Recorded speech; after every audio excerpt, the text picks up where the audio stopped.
Hi, it's that time again. Time to work with the asteroids. But today, instead of giving you another increment of 8 asteroids, I'm going to begin to utilize those asteroids in chart work. I'm going to use a couple examples today.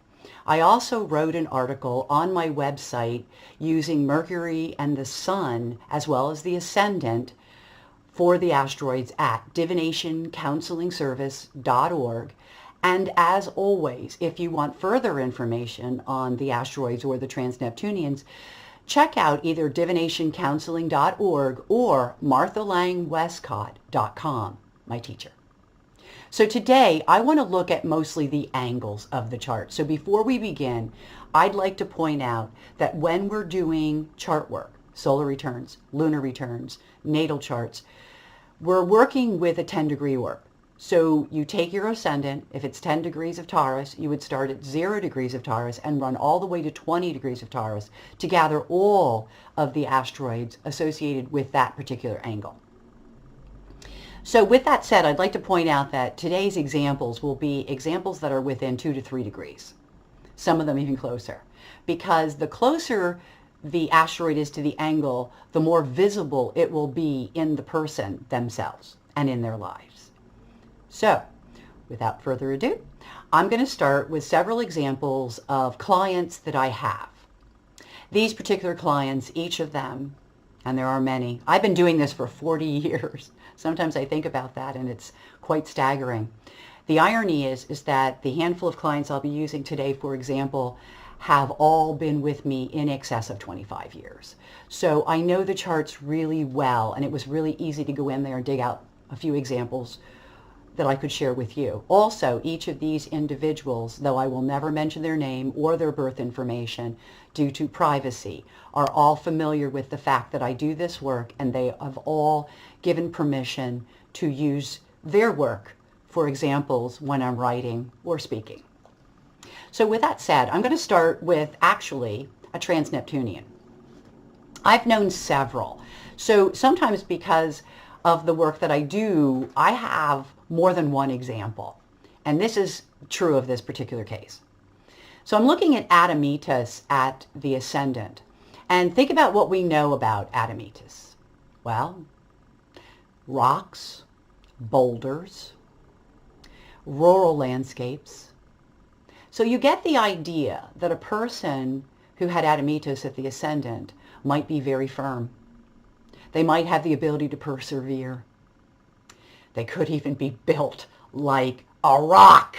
Okay, I actually knew somebody who had Admetus at the Ascendant, and not only did he look like stone, but he worked with stone. And the stone, in working with the stone, really did help build up and develop his body. So Admetus would then make a person able to persevere. It would make them very resistant. And starting with that resistance, that was another thing that I found. I also studied movement science in college. I was a dancer. And in that program, I studied a course called Movement Coordination Patterning. And the irony is that the people I know with the Admetus at the Ascendant all tend to be resistor patterns. I don't think there's any coincidence there. So I just thought I'd throw that in there because it's very, very perfect. And when I was in school studying dance, I had already begun my career as an astrologer. So I was really able to nail that right from the beginning. The next one I want to work with is I'm going to look a little bit at the Ascendant and the midheaven of my next example. And this person has Hiladako, which is, as you know, the inability to speak out or speak up, a lot of times due to fear. They don't know how other people are going to react. But it happens that this person is born with it at the Ascendant. And I can tell you in all honesty, having known this person for many, many years, there is a difficulty speaking out and speaking up. I do not think, because of the retrograde, it is as obvious to the native, to the person that it applies to. And that is because retrogrades tend not to act normally. So it's not obvious, at least to this person. It also means that because it's the environment, it's the ascendant, that perhaps in the ascendant, other people are not speaking out to her. And I know this is a true fact. I do know that there are things kept from her because other people are not really sure of how she'll react. This same person, okay, this same character is an artist and does have ornamenta, the embellishment at the midheaven. So the work is directly associated with this asteroid. It's perfect. It's perfect. So this person and some other people that honestly, I believe almost everyone I'm talking about today has very strong Hera and Juno aspects, okay, either to the sun or somewhere else.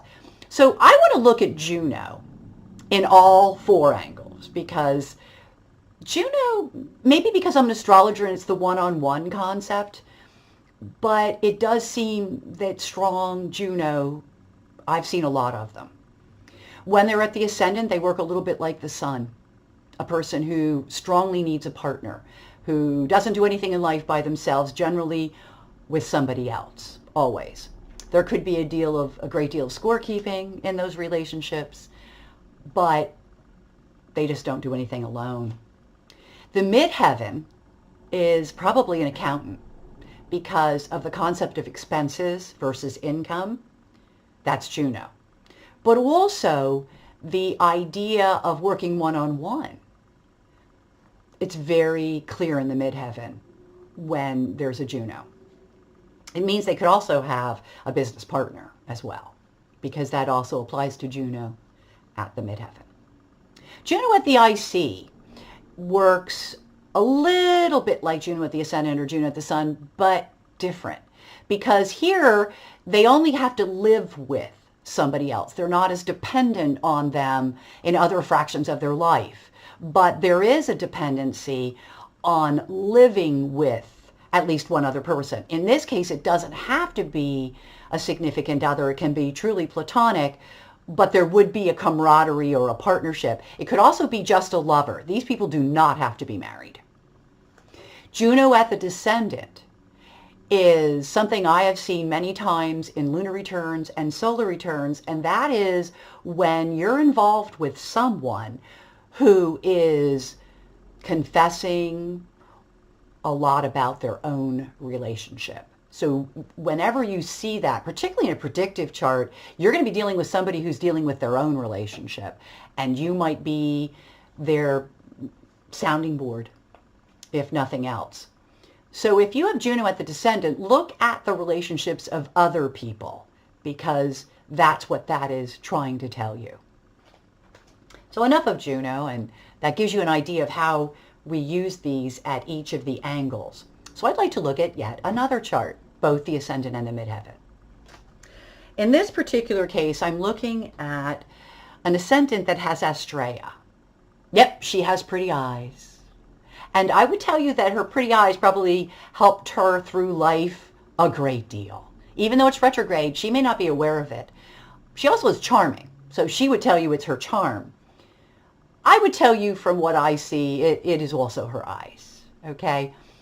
So in addition to pretty eyes, or her eyes being an outstanding feature, because again, remember this is the ascendant, this is also somebody that's very concerned what other people are seeing about them. So if you're talking about a work situation or a social situation, appearances are important, okay? And of course they would be. It also means that as Astraea is unresolved issues and solutions and situations, I would say to you, knowing this woman as long as I do, yes, that's true. Okay, that there's been a lot of unresolved issues. Now, I'm going to talk about the fact that she also has retrograde Sisyphus at her midheaven. And I take that back. Astraea, even if she's aware of it or not, is not retrograde. So her eyes they're beautiful. Okay? I know that. I've seen them. Okay? The Sisyphus is telling us that since it's at the midheaven, there's a lot of starting over in career. And I can honestly tell you that could not be more the truth. that is absolutely what's happened. In many cases, going back to professions once they've been left and then going back. And can I just say that's happened in more than one profession. So again, they're so accurate. I do have the advantage of knowing the rest of the chart. That really helps. But I hope that you're following or understanding how once you glean the details of these asteroids, they also point the direction where you might find further information. And to me, that's just so exciting because it just never ends. You could continue following each asteroid and the story just continues to build and build and build. Once you see where the asteroid sits on the angles, you then begin to look at, does it have aspect to any other asteroid, trans-Neptunian, or planet? And obviously they do when you're talking this many points. And then you begin to really dig into the person that you're now researching. And for people who are just learning, I highly recommend that that person you research be yourself, because there's no quicker way to learn the asteroids. So I hope that you are as excited about these little rocks as I am, and I hope to see you again here on the Asteroid channel. Talk to you soon. Bye-bye for now. Have a great day or time, or have a good time, whatever it is you're doing. Learn to enjoy life.